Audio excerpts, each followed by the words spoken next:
Happy Monday. Today I've been thinking about family, my family to be specific.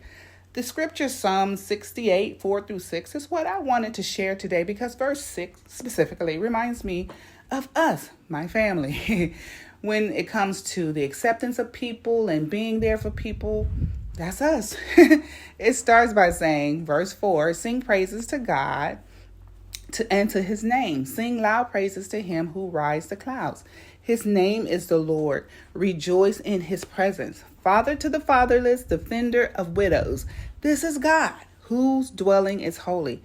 Verse 6 says, God places the lonely in families. Now that's where we come in, okay? It goes on to say, he sets the prisoners free and gives them joy, but he makes the rebellious live in a sun-scorched land. Ooh, that's hell, okay?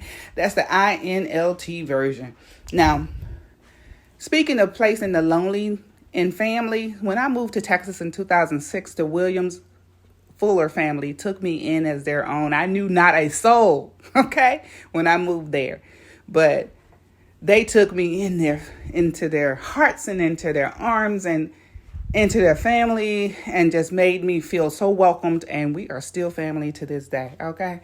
But my grandmother, Big Mama is what we call her, she always welcomed, fed, and housed seemingly everybody in need, okay?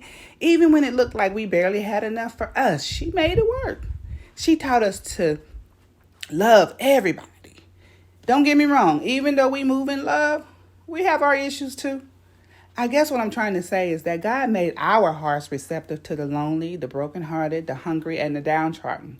And our grandmother instilled that love in us, and we still move in that love today. Not as strongly as before because of lifing and people's hearts becoming deceiving.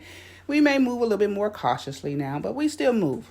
No matter how distant we may become, when family needs us, we are there, at least as best we can be. You know, we may even talk about each other behind our backs from time to time. But you better not think about doing it, okay? Bottom line, on this Family Matters Monday, your family is your family, and they matter. If you have to remember how close you used to be to get closer to where you should be, do that. Because tomorrow isn't promised. Our families is one of the families that God had in mind when it came to Psalm 68 and 6. So were the Williams and the Fullers, and I'm grateful for that. And I'm also grateful that our Big Mama showed us what it meant to live that word. This past Sunday, yesterday, my immediate village, minus a few people, showed up to help my daughter celebrate her 30th birthday.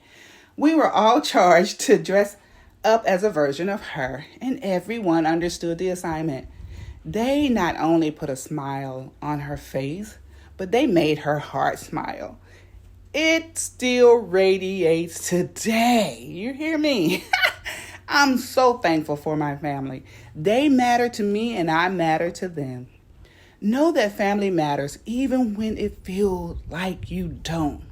We all have things going on, some more than others, and we may not always reach out. But know that if you need us, say something. Because we're not mind readers, but if you say something, we will be there in whatever capacity we're able to be, okay?